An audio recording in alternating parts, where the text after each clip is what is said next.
think you understand the market? You clean my toilets while I make millions.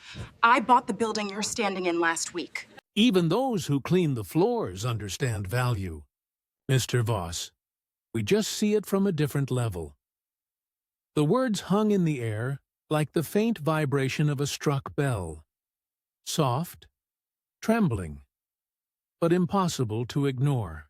The long oak table gleamed under chandeliers worth more than most homes, but all that brilliance seemed to dim around her voice.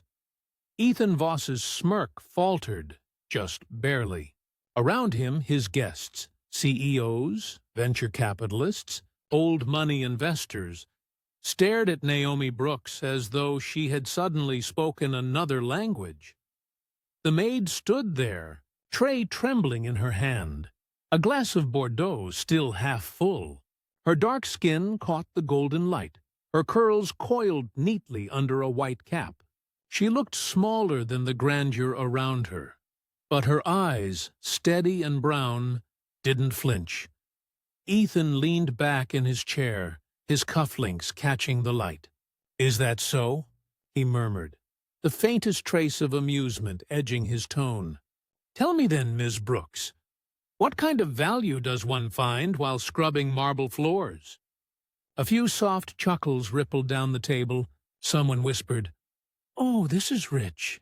Naomi swallowed hard, throat dry. Her chest rose, then fell. "The kind that lasts," she said quietly. "The kind you don't lose when the market turns." And then, before anyone could laugh again, she turned and walked out. The door closed behind her with a whisper. But in the silence she left. Something inside Ethan twisted. It wasn't guilt, not yet. Just interest. The dinner resumed in forced laughter, but Ethan wasn't listening anymore. He kept seeing her face, calm, defiant, unshaken. He didn't like that she'd challenged him. He liked even less that she'd done it well. When the last guest left and the champagne flutes were cleared, he found her again, in the kitchen, wiping the counter, pretending nothing had happened. "You've got quite a tongue on you," he said, standing at the doorway, jacket undone now. Tie loosened, Naomi didn't look up. "I meant no disrespect, sir." "Oh, I think you did," he said lightly, stepping closer. "But I'll let it pass. Confidence is admirable, even when misplaced." He waited for her to flinch, to apologize. She didn't. "I'm sorry if my words embarrassed you," she said softly. "But I've read your interviews. You talk about risk and value. I just thought—" She hesitated. "Maybe you'd understand." Ethan arched a brow. "Understand what?" "That not everyone who learns about investing does it to make millions. Some of us do it to survive." He was silent for a beat. Then a short, cold laugh. "Survive? Naomi, markets aren't for the sentimental. They're for the strong." "I know," she said. "That's why I study them." Later that night, long after she'd left, Ethan found her forgotten notebook on the dining table. A small spiral pad with neat, slanted handwriting. Pages filled with terms, diversification, inflation hedging, municipal bonds. He flipped through, surprised. There were notes about companies, even a few about his own. At the bottom of one page, he read a line written in pen, circled twice. "Every empire falls when it forgets who built it." He frowned. Then, almost amused, tossed the notebook aside. Naomi didn't sleep that night. She replayed every word in her head. His smirk, the laughter, the weight of their eyes on her. She wanted to disappear, but a small, stubborn spark inside whispered, "Don't let this be your ending." The next morning, she rode the subway with her earbuds in and her old copy of The Intelligent Investor open on her lap. Pages were highlighted, underlined, nearly worn thin. People glanced at her. A maid in uniform reading investment theory. and looked away, uninterested. But she didn't read for them. She read for the girl she used to be, the one who watched her mother cry over lost rent money, who promised herself she'd never let ignorance cost her dignity again. At the penthouse, Lydia Voss, Ethan's younger sister, sat by the window with her tablet. She was 34, elegant but warm-eyed, the softer reflection of her brother's sharpness. When Naomi arrived with tea, Lydia smiled. "I heard you had quite the night," she said gently. Naomi froze. "Ma'am, it's all right," Lydia said quickly. He needed someone to talk back to him for once. "Don't let it bother you," Naomi hesitated. "It's just embarrassing, ma'am. I didn't mean to sound ungrateful." "You sounded honest," Lydia said. "That's rare in this building." She paused, then added quietly, "If you're interested in finance, don't stop learning. Not everyone who invests starts rich." It was the first time anyone in that house had encouraged her, and it made her throat tighten. That evening, while she dusted Ethan's study, she overheard him on a call. His tone was clipped, impatient. "I don't care what the projections say, Marcus. We move forward with the acquisition. The risk is minimal." A pause. Then, sharper. "If the market dips, we buy more. Fear is for employees, not for visionaries." Naomi quietly straightened his desk, eyes lowered. But she noticed the computer screen flashing charts she recognized. Tech mergers, volatility trends, over-leveraged sectors. She wanted to say something, warn him maybe, but it wasn't her place. Not yet. When he hung up, Ethan caught her glancing at the screen. "Something you want to say, Ms. Brooks?" She startled. "No, sir." He smiled faintly, that same mocking curve of lips. "Go on, then. You seem to know something about markets. Enlighten me." She hesitated. Then, softly, "It's just, if you're acquiring during volatility, maybe it's better to wait until the correction ends." He blinked, half amused. "Wait? You think I got here by waiting?" "No, sir," she said. "But even storms have patterns. Some things aren't worth sailing into." For a moment his smirk faltered. Just a flicker. Then he laughed again, low and dismissive. "Stick to cleaning, Naomi. The market doesn't take advice from maids." She bowed her head, murmured, "Yes, sir," and walked out. But this time, the humiliation didn't sting, because deep inside, she'd noticed something. When she spoke, he listened, if only for a heartbeat. And that, she decided, was a start. The rain came hard over Manhattan that week, a ceaseless downpour that blurred the skyline into streaks of silver and glass. Naomi Brooks stood beneath the penthouse awning, shaking droplets off her umbrella before stepping inside. Her shoes were soaked, her fingertips numb, but her mind was alive, calculating, curious, alert. She'd spent every night after work studying the market downturn Ethan had ignored. The same acquisition he had bragged about, an overvalued tech subsidiary in Chicago, had begun leaking in the press. Investors whispered about internal instability. Naomi wasn't surprised. She'd seen it coming. Inside, the mansion was quiet. Lydia was away at a conference, and Ethan's presence filled the place like static. Cold, humming, ever-present. Naomi began her routine, dusting, arranging, scrubbing. But as she reached the office door, she heard his voice. "Sell half the position," he barked into his phone. "No, I don't care about the optics. We'll buy it back cheaper once the panic's over." Naomi paused. She shouldn't be listening. Yet the tone of his voice, that sharp edge of fear behind the control, made her linger. When the call ended, Ethan emerged. He looked tired for once. His tie hung loose, hair mussed. He froze when he saw her. "How long have you been standing there?" "Just arrived, sir." He studied her for a moment. "You think I made a mistake, don't you?" Naomi blinked, startled. "Sir, it's not my place." "Answer me." She hesitated. "You made a bet, Mr. Voss. I hope it pays off." He laughed under his breath, a sound more bitter than amused. "You think this is a game of luck?" "No," she said softly. "I think it's a game of timing." His gaze sharpened. "You really believe you could do better?" "No," Naomi replied, setting down her cleaning rag. "But I believe people like me learn faster when the stakes are survival." That night, Ethan couldn't sleep. He kept replaying her words, her tone. Not defiant this time, just sure.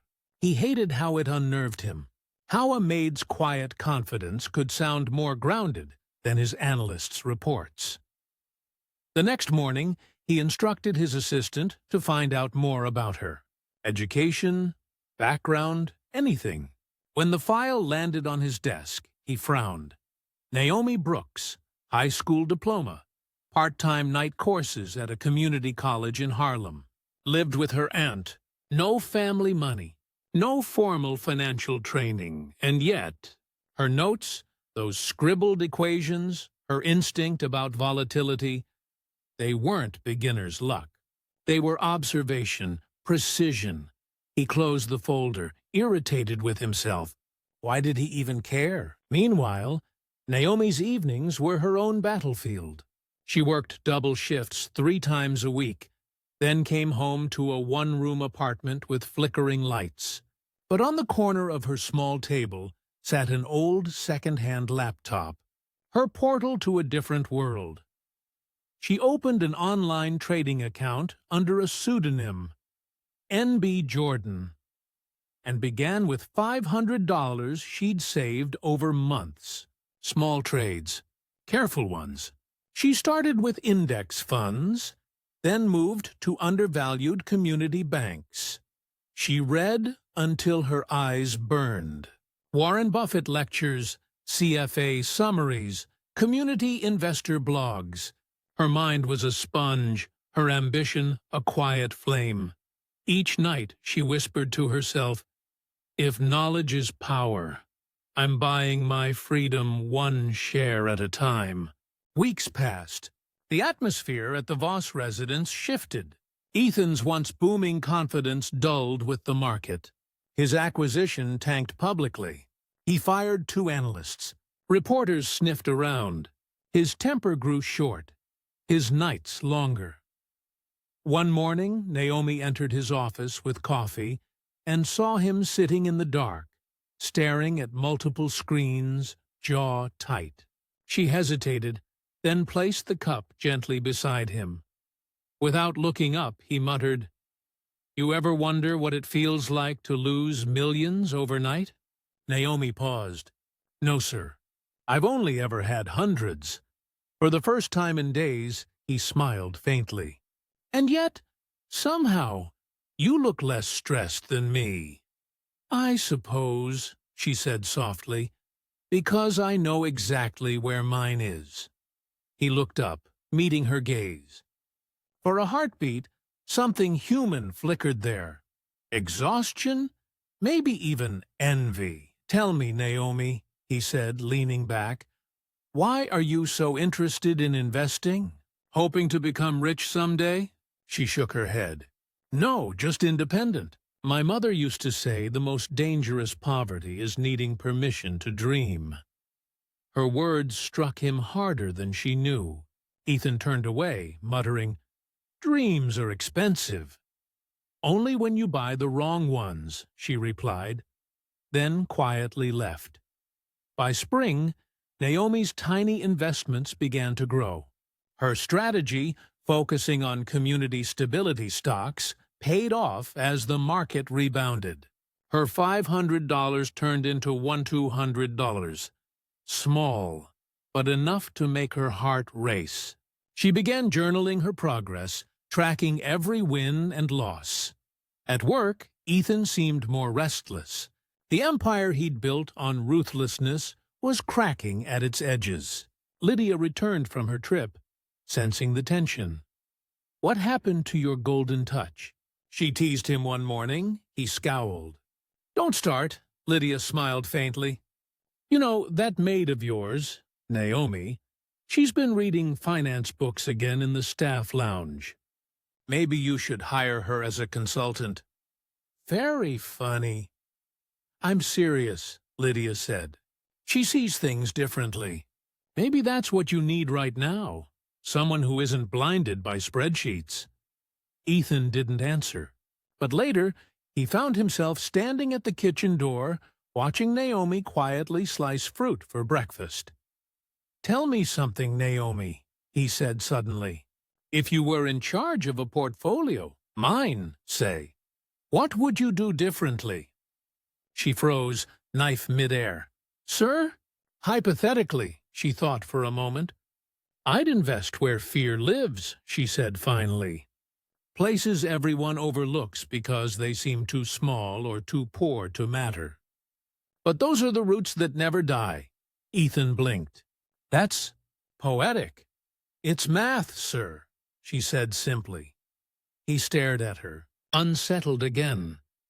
That strange feeling she always left behind, like gravity shifting beneath him. Later that week, he acted on her words, almost out of curiosity. He shifted a small sum into a community banking fund Naomi had once mentioned. Within weeks, it began to outperform his bleeding tech stocks. He didn't tell her, of course. He simply watched, observed, and deep down, he began to respect her, though pride refused to say it. One afternoon, Naomi found a white envelope tucked under her mop bucket. Inside was a small note. "For your curiosity, don't let it die," and $1,000 in crisp bills. No signature. But she didn't need one. She folded the money back into the envelope and whispered, "Not a gift, a challenge." That night, she invested half and promised herself she'd make it grow. The war between them had begun, silent, invisible, equal. By the time summer spread its warmth over the city, Naomi Brooks had changed. The same shy maid who once kept her head down now carried herself with quiet certainty. The kind that came from purpose. She still wore her crisp white uniform, still polished the same marble floors, but her mind lived in charts, dividends, and moving averages. Every morning before dawn, she checked her trades. Every night, she reviewed what she'd learned. Her little laptop had become her secret life, and it was paying off. Her account balance, once a fragile $500, now crossed $3,000. Still small, but the number meant more than money. It was proof. Proof that she could understand a system designed to exclude her. Proof that knowledge could bloom anywhere, even in a maid's hands. At the Alistair Grand, things were no longer serene. Ethan Voss had grown unpredictable. His failed acquisition had soured investor confidence, and rumors were spreading fast. Lydia spent hours trying to calm the board. "He's losing focus," she told one of the partners privately. "He's distracted lately. I don't know by what." But Naomi did. She saw it in his face. That restless unease whenever she passed by. The flicker of something behind those gray eyes. It wasn't attraction. It was curiosity. Uneasy, persistent curiosity. He wanted to understand her, and that made him uncomfortable. One Tuesday evening, Ethan called her into his office unexpectedly. Naomi stepped inside, heart steady but cautious. He gestured toward a chair. "Sit," he said. She obeyed, wiping her palms discreetly against her skirt. He leaned forward on his desk. "Do you know what an ROI is?" "Yes, sir," she said evenly. Return on investment, he raised a brow. And what's a good one, in your opinion? It depends on the risk, she said after a pause. Some returns can't be measured in profit. Ethan gave a small laugh. You always have these moral answers, just honest ones. He studied her face for a long time. That calm expression, that unshaken gaze. Finally, he said, You were right about the community banks. That fund outperformed everything else in my portfolio last quarter. Naomi blinked. I didn't know you invested there. Neither did you, he replied, almost wryly. And yet, somehow you gave me the idea. He paused. How did you know? She folded her hands in her lap. Because I pay attention to the people who live in those neighborhoods. They don't speculate. They survive. The banks that serve them don't gamble with greed. They're slow, but they're stable. He leaned back, exhaling. You could have told me sooner. She smiled faintly. You wouldn't have listened. He looked at her, speechless, not from offense, but from the quiet truth in her words. That night, after she left, Ethan couldn't stop thinking. All his degrees, his mentors, his private school arrogance, and yet the maid who cleaned his office saw something he didn't. He poured himself a drink and stared at the city below. For the first time in years, he felt small. A week later, the first injustice came. Naomi's notebook, the one she kept tucked in her apron pocket, went missing. She searched everywhere. Her cart, her locker, the staff hallway. Gone. 2 days later, Ethan held a press conference announcing his new Community Investment Initiative, using language eerily similar to Naomi's own notes. Sustainability through stability. Investing where the roots never die. Her heart sank. Those were her words. She watched the live stream from her phone in the staff break room, her throat tight. Every phrase, every idea, stolen. Not that she could prove it. She was invisible in that world.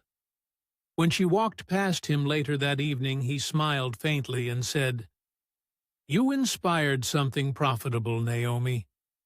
She stopped. Did I? He tilted his head. You should be proud. I'm not sure pride and theft are the same thing, sir. He froze. The silence between them was sharp. His tone hardened. Be careful with that attitude. And you, she said softly, be careful with your conscience. She walked away, trembling, furious, heart pounding. She hated how much it hurt. Not the loss of credit, but the betrayal of trust. That night, she sat at her small kitchen table, tears she hadn't planned spilling silently down her cheeks. She opened her laptop, her cursor hovering over her account balance. Then she began to type. New goal. Invest $10,000 by next spring. Not for wealth, for power. Because power was what they never wanted her to have. Over the following months, her plan sharpened. She started attending free finance seminars. She met Mr. Delaney, the elderly doorman in her building, a retired Wall Street analyst who recognized the hunger in her eyes. Markets are like people, he told her one evening. They panic fast and recover slow. Patience is your profit. He became her quiet mentor. Every Sunday, they studied charts together in the lobby after his shift. He showed her how to track institutional behavior, how to spot insider patterns, how to read between numbers. She soaked it all in like rain on dry ground. Meanwhile, Ethan Voss's empire continued to shift. His new initiative was gaining headlines, hailed as visionary, socially conscious, a rare moral turn in high finance. Every time Naomi saw his face on the news, smiling that perfect smile, She felt the ache of injustice claw at her chest, but she stayed silent. Because revenge, she'd decided, would be quiet. Late one night, Ethan couldn't sleep. He found himself scrolling through the anonymous comments under one of his interviews. One caught his eye. Funny how rich men discover ethics right after they've stolen it from the poor. He frowned. For some reason the words hit deep. He tried to dismiss it. Just noise, anonymous bitterness. But something gnawed at him. He closed his laptop and looked at his reflection in the dark window. For the first time, he didn't like what he saw. Weeks later, Naomi received a notice. Her investments had crossed $7,800. She smiled quietly, whispering, "Almost there." But before the joy could settle, her world shifted again. That evening, she was called into Ethan's office. He stood behind his desk, expression cold, a termination letter in his hand. "You've been using company Wi-Fi for personal trading," he said flatly. "It's unprofessional. You're dismissed." Naomi's heart stopped. "Sir, I only used my laptop on breaks." "It doesn't matter," he said sharply. "Pack your things." She looked at him. Really looked at him. His face was stone, his tone crisp. Then, softly, she asked, "You're firing me because I learned something you didn't expect me to?" He didn't answer. "Or because you can't stand that I might be right?" His jaw tightened. "You may leave now, Ms. Brooks." She nodded slowly. "I will. But remember something, Mr. Voss. I wasn't just cleaning your floors. I was studying your cracks." She turned and walked out, her shoes clicking like a countdown. Outside, the rain had started again, but this time, Naomi didn't hide beneath her umbrella. She lifted her face to the storm and whispered, "Let it come. I'm ready." The morning after her dismissal, Naomi Brooks woke to silence. No alarm, no rush to catch the 6:15 train, no uniform hanging by the door. The absence of routine hit her harder than she expected.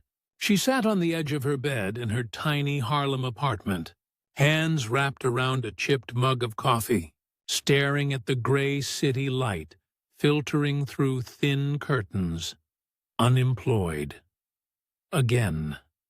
But beneath the sting, something else stirred. Freedom. Ethan Voss might have fired her, but he hadn't silenced her. That week, she threw herself into her studies with relentless focus. She met Mr. Delaney in the lobby every evening, their notebooks spread across the front desk like secret battle plans. "You've got fire, Naomi," he said one night, adjusting his glasses.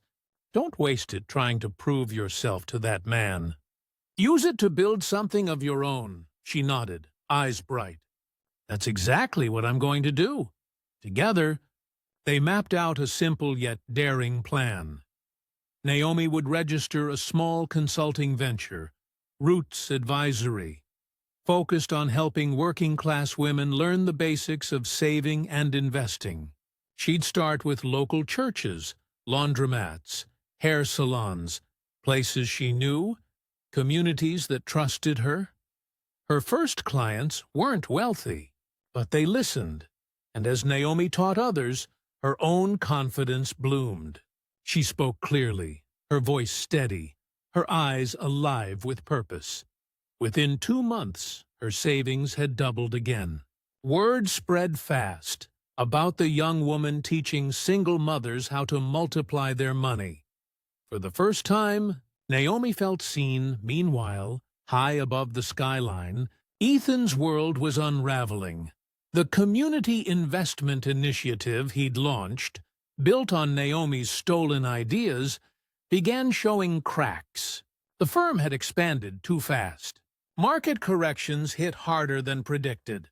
Regulators were investigating his aggressive tactics. Lydia stormed into his office one morning, fury written across her face. "You cut corners, Ethan. You used moral language to cover greed, and now the board wants blood. He rubbed his temples, jaw tight. Don't exaggerate, she snapped. You built your brand on ethics you don't even understand. You mocked a maid for studying finance, and now your own investors are questioning your conscience. His head snapped up. What does she have to do with this? Everything, Lydia said softly. You stole her ideas, Ethan. Maybe not word for word, but everyone sees it. You used her voice and claimed it as your own. He stood, anger flickering in his chest. Not because she was wrong, but because she was right. Leave it, Lydia, he muttered, turning toward the window. She looked at him for a long moment. You can't keep winning by stepping on people who remind you of what you lack. Then she walked out, heels sharp against the marble floor. That night, Ethan sat alone in his penthouse. The city glimmered beneath him. Lights like data points, movement like graphs in motion. But for once, he couldn't see the numbers. He saw Naomi. Her steady gaze, her quiet strength, her words, "We just see value from a different level." And suddenly, all the noise in his life, the applause, the numbers, the headlines, felt hollow. He poured a drink, but it didn't help. The silence pressed in. He opened his phone, searching her name. Nothing. Just an old HR record and a blurry ID photo. He kept scrolling until he found something unexpected. A local news headline: Harlem woman teaches financial literacy to working mothers. Knowledge is wealth, too. He froze. The photo was small, but unmistakable. Naomi, standing before a group of women, smiling, confident, radiant. Ethan leaned back slowly, heart thudding. For the first time, admiration burned where arrogance once lived. He closed his laptop, exhaled shakily, and whispered into the quiet, "You did it." Days later, Lydia found him pacing in his office, disheveled and distracted. "You look awful," she said. He ignored her, muttering, "I need to see her." "Who?" "Naomi Brooks." Lydia crossed her arms. "After what you did? Why?" "Because she deserves credit." "And because—" He hesitated. "Because she was right." Lydia studied him carefully. "Do you even know what you'd say to her?" He sighed.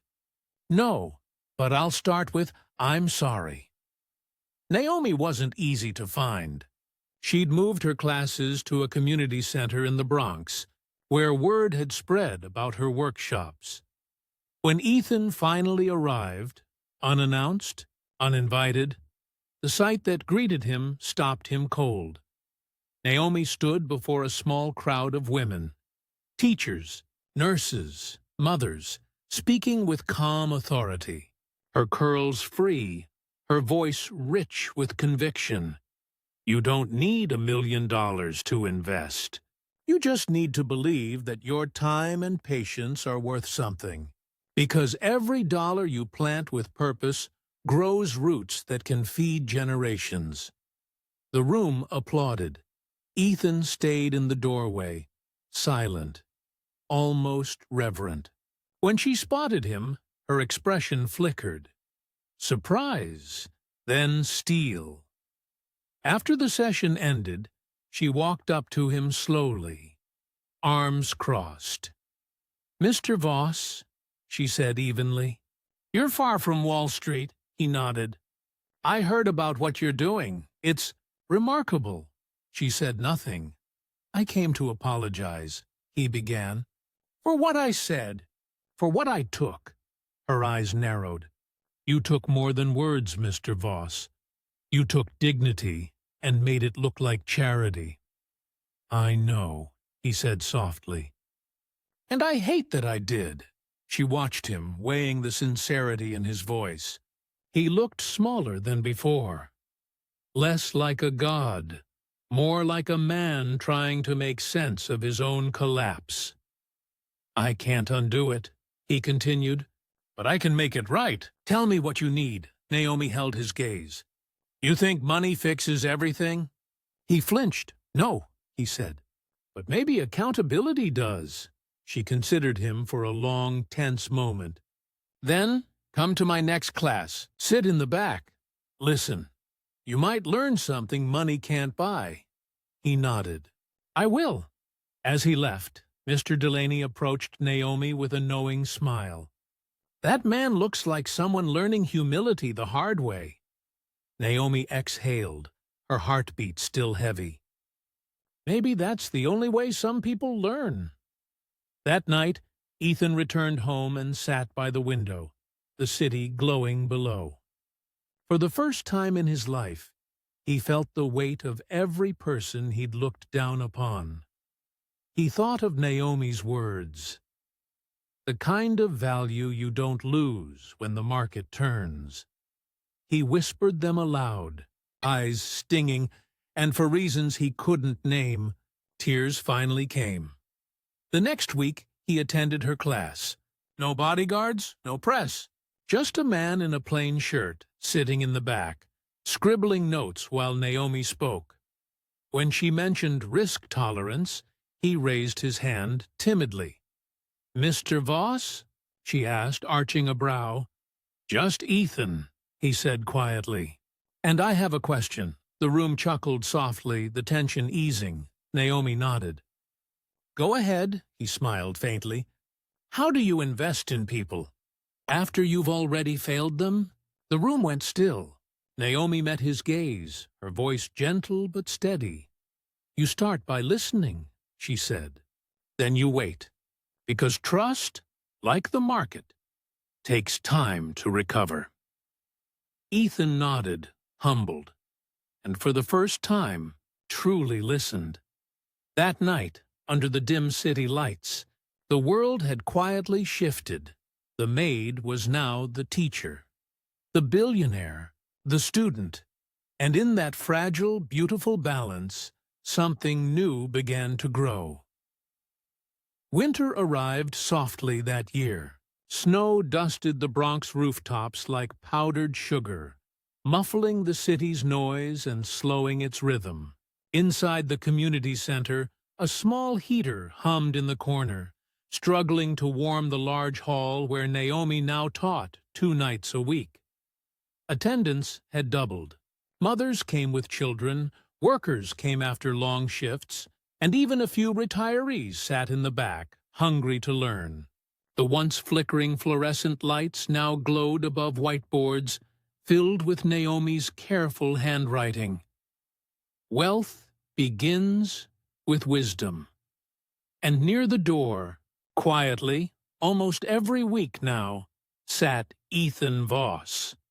He didn't speak much. He took notes, offered coffee to whoever sat beside him, sometimes helped stack chairs after class. He was unrecognizable from the ruthless billionaire who had once mocked her, but Naomi saw through the silence. The guilt was still there, heavy, patient, waiting.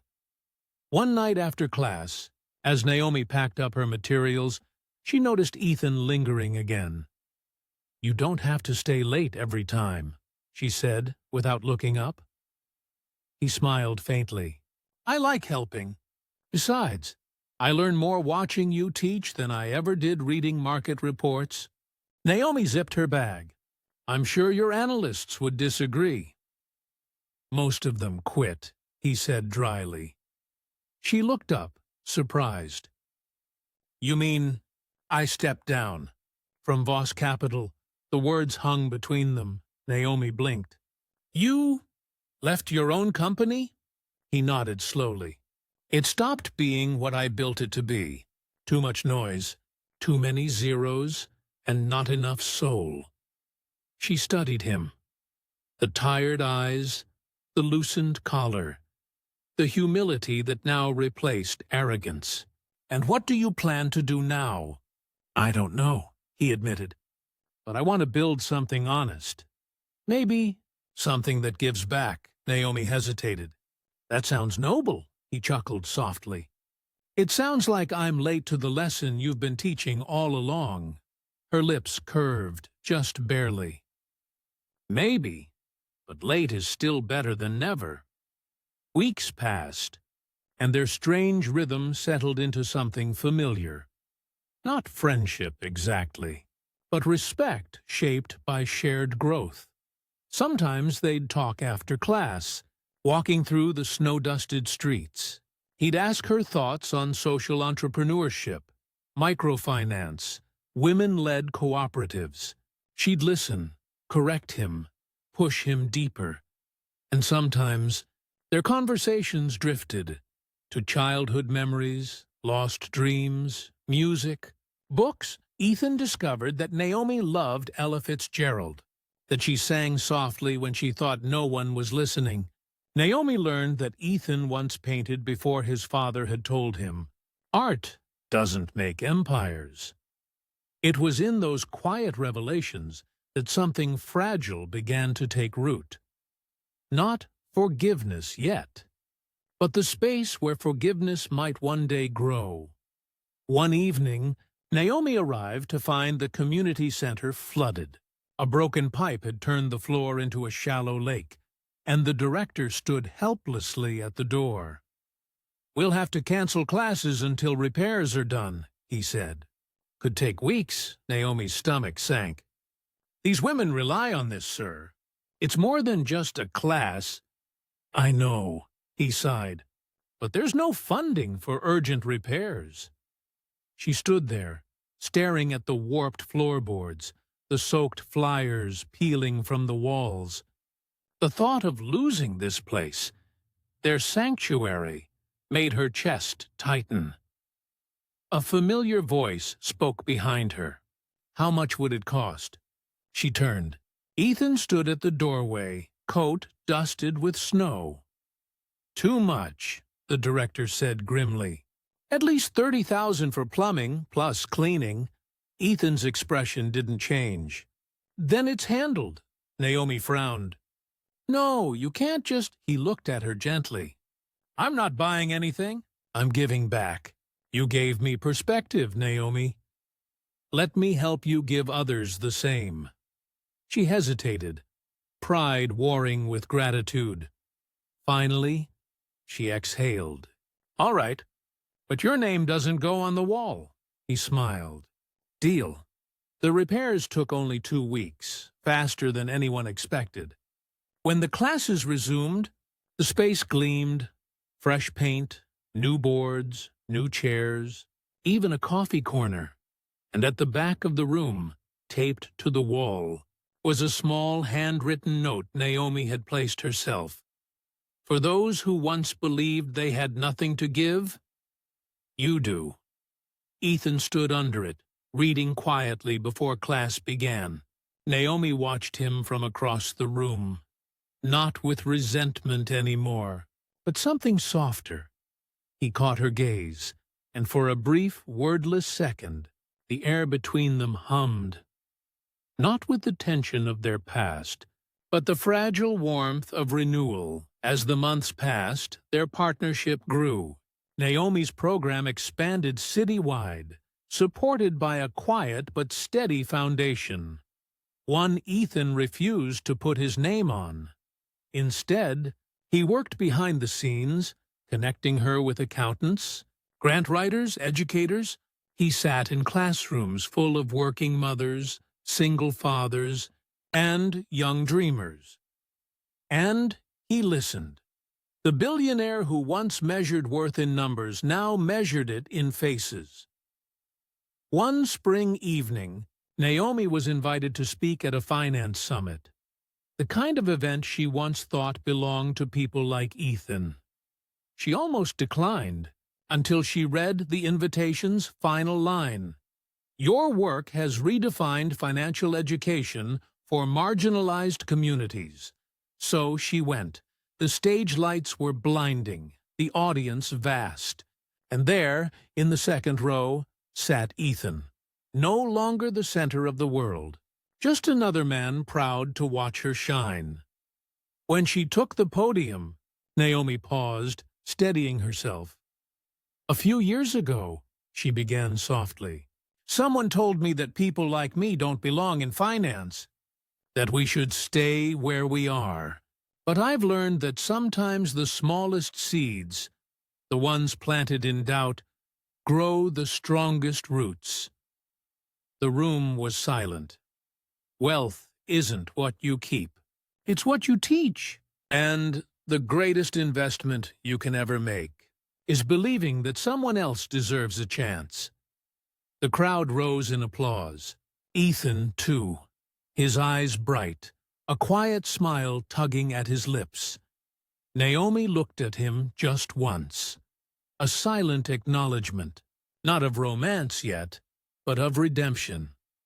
Later that night, as they stood outside beneath the city lights, Ethan broke the silence. "You were incredible," he said softly. She looked up at him. "You helped make this possible." He shook his head. "You made this possible. I just learned when to listen." Naomi smiled, the city's hum wrapping around them like wind. "Maybe we both learned something then."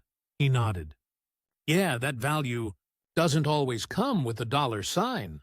For the first time, they both laughed, not bitterly, not cautiously, but freely. And as snowflakes began to fall again, melting against the city's pulse, something wordless and warm passed between them, fragile as forgiveness, steady as spring. Success, Naomi would soon learn, came with new shadows. By summer, her program, Roots of Wealth, had spread beyond New York. News stations began covering her story. From Maid to Mentor, how a Bronx woman redefined financial literacy. Donations poured in. Invitations followed. But not all the attention was kind. Her sudden rise had caught the eyes of powerful men. The same investors who once worshipped Ethan Voss before his empire's fall. They saw in her something they couldn't control. Influence without permission. One of them was Richard Kane, Ethan's former board partner. Silver-haired, sharp-tongued, the kind of man who could ruin reputations with a single whisper. And he wanted revenge. The trouble began quietly. First came the rumors. Anonymous articles claiming Naomi's foundation was funneling donations through unverified channels. Then came the calls, investors backing out, donors hesitating. Naomi tried to ignore it at first, but when her bank account was temporarily frozen pending an audit, she realized this wasn't coincidence. She showed up at Ethan's apartment late one night, hands trembling around a folder of documents. He opened the door, surprised. "Naomi, what's wrong?" "They're trying to destroy everything," she said, her voice shaking. "Someone's spreading lies, that I'm laundering funds through the foundation. Look," she thrust the papers into his hands. He skimmed through them, forged signatures, fake wire receipts, false reports. His face hardened. "This is Kane," he muttered. "It has to be. He's still bitter about me pulling out of Voss Capital. He must have tracked your funding trail. He knows I've been supporting you quietly." Naomi's eyes widened. "So this is because of you?" Ethan looked pained. "Because of us. Because I stood with you." Her shoulders sagged. "I built this with everything I had. I can't let them take it." He closed the folder gently. "Then we fight back." The next week was chaos. Lawyers, journalists, freezing accounts. Every headline was a knife. Financial educator under investigation for fraud. Naomi's classes emptied overnight. Sponsors withdrew. Even the community center, her sanctuary, received threats from donors demanding she be removed. Through it all, she refused to hide. She stood before the few who remained, her students, mothers, workers, believers, and said, If the world wants proof of my integrity, let it look at you. You're my balance sheet. The crowd wept. Meanwhile, Ethan dug deeper. He spent sleepless nights in front of his computer, tracing financial trails. Kane's fingerprints were everywhere. Shadow accounts, falsified transfers, false witnesses. It was meticulous sabotage. But Ethan knew how men like Kane operated. He'd once been one of them. Finally, he found it. A single discrepancy buried in an offshore statement. Kane had used one of Voss Capital's old shell companies to funnel fake payments in Naomi's name. It was the break they needed. Ethan burst into the community center late one night, snow still clinging to his coat. Naomi was sitting alone in the dark, her face buried in her hands. He dropped a folder on the table. "We can clear your name." She looked up slowly. "What is this?" "Proof. Every transfer, every false claim, all traced back to Kane." Her breath caught. "Ethan, how did you—" He sat down beside her, exhausted but burning with resolve. "Because I've done this before. I built my fortune on loopholes and silence. I know every shadow trick they use, and now I'm going to use it to protect you." Naomi stared at him for a long time. The man who had once mocked her now, risking everything for her. "I don't deserve this," she whispered. "Yes, you do," he said softly. "Because you believed in me before I even knew how to believe in myself." Her eyes shimmered. "And what happens when they come for you?" He smiled faintly. "Then it'll finally be a fair fight." They took their case public. Ethan arranged a press conference, held not in a sleek boardroom, but in the very community center where Naomi had begun. Cameras filled the space, reporters whispering, waiting to see if the scandal-ridden maid-turned-educator would crumble. Naomi stood at the podium, palms trembling. Behind her, Ethan waited, silent, steady, protective. She spoke with calm defiance. "I was accused of stealing," she began. "But I come from a world where we don't steal, we build. Every dollar that's ever passed through my hands came from women who believed their lives were worth investing in, and I will not let anyone turn that truth into a lie." The room was dead silent. Then Ethan stepped forward, laying a stack of documents before the crowd. "Richard Kane falsified evidence," he said clearly. "He used remnants of my former company to frame this woman because she dared to do what we never had the courage to. Make money means something." Gasps. Cameras flashed. One reporter shouted, "Mr. Voss, you're admitting to your own company's corruption?" Ethan met the lens head-on. "I'm admitting that I helped create the world that made this possible. And I'm done letting it destroy good people." The fallout was immediate. Kane was subpoenaed within 48 hours. Investigators uncovered everything: the shell accounts, the falsified records, the smear campaign. Naomi's name was cleared publicly, her reputation restored, and multiplied. She received messages from strangers around the world. One woman wrote, "You made me believe again, not in money, but in myself." For the first time in months, Naomi let herself breathe. A week later, she found Ethan at the community center after hours, sitting in the back row, staring at the empty chairs. "You didn't have to risk your name," she said softly. He looked up, weary but smiling.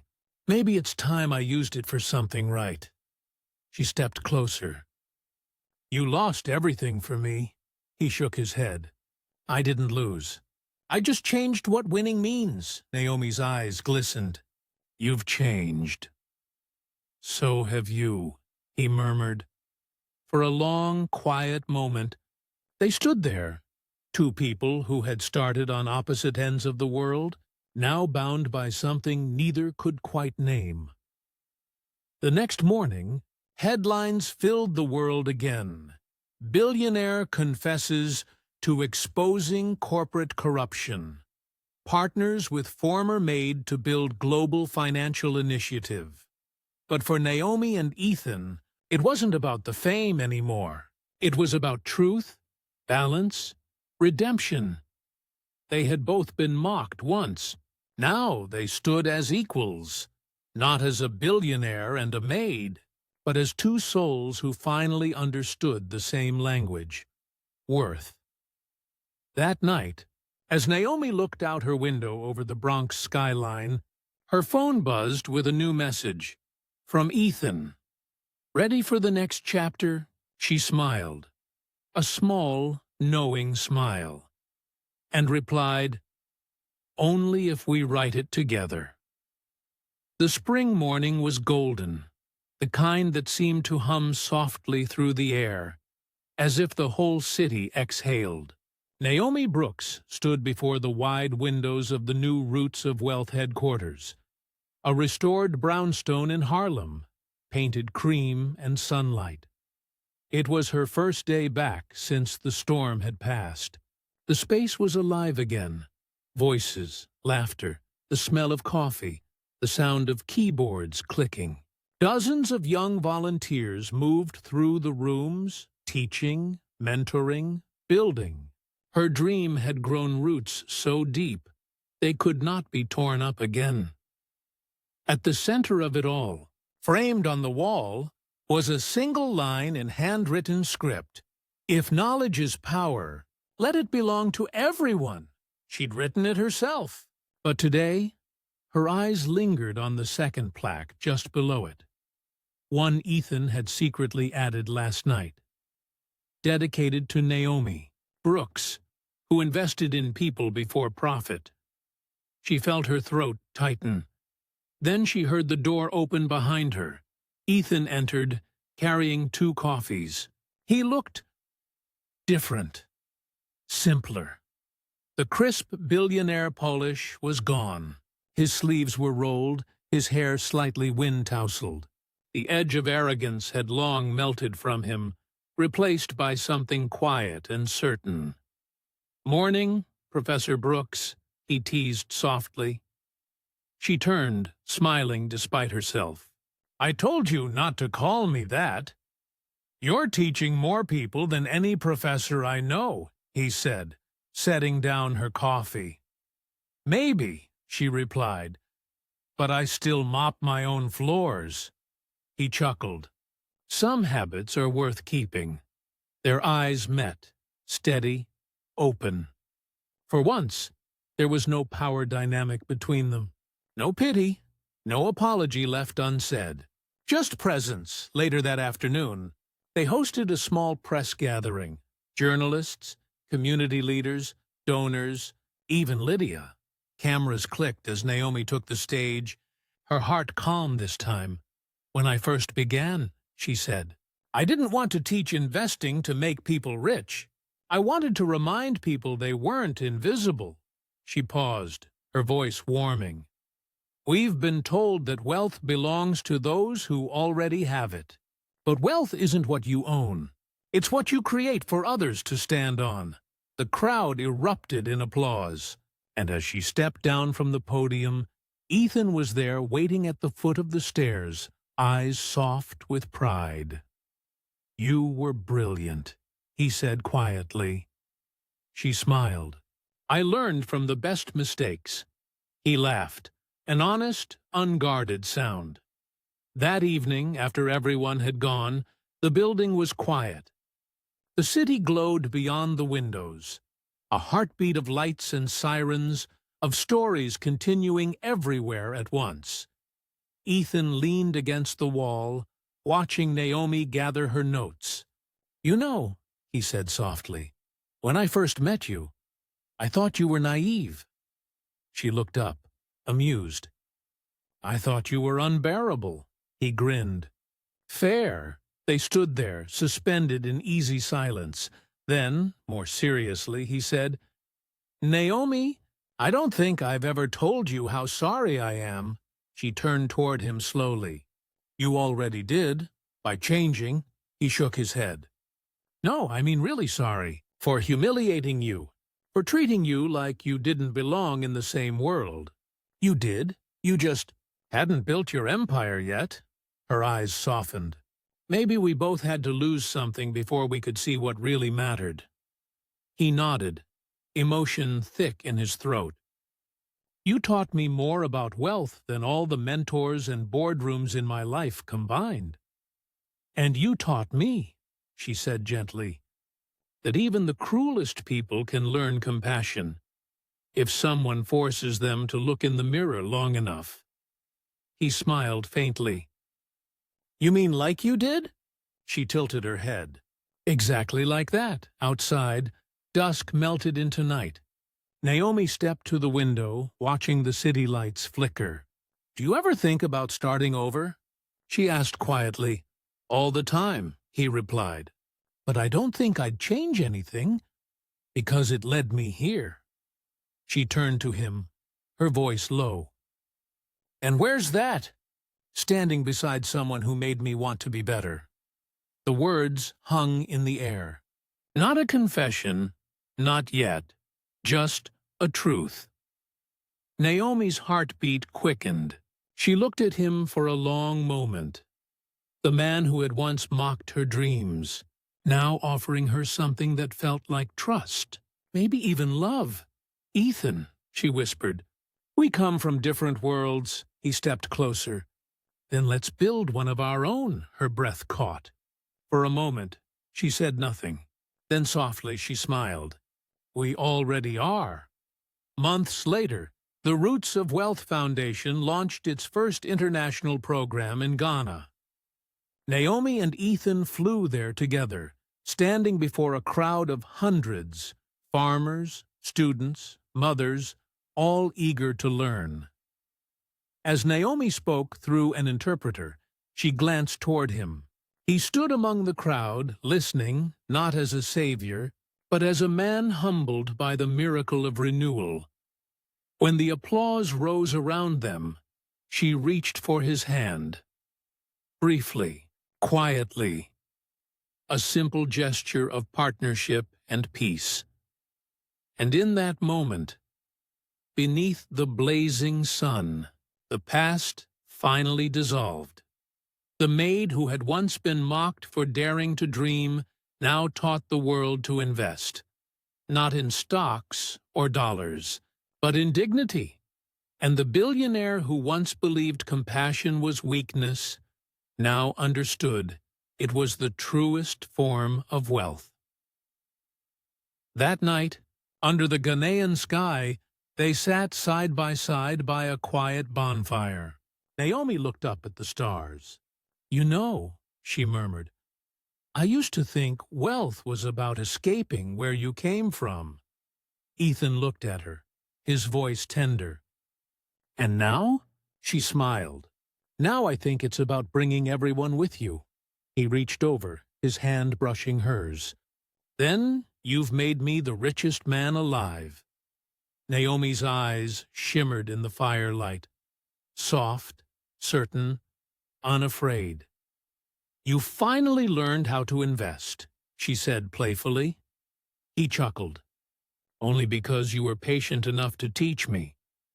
They sat in silence after that, the night wind warm and forgiving.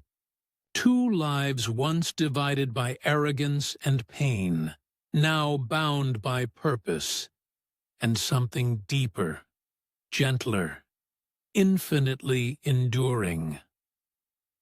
The fire cracked softly. Naomi leaned her head against his shoulder, and for the first time since either could remember, both felt profoundly, completely at peace.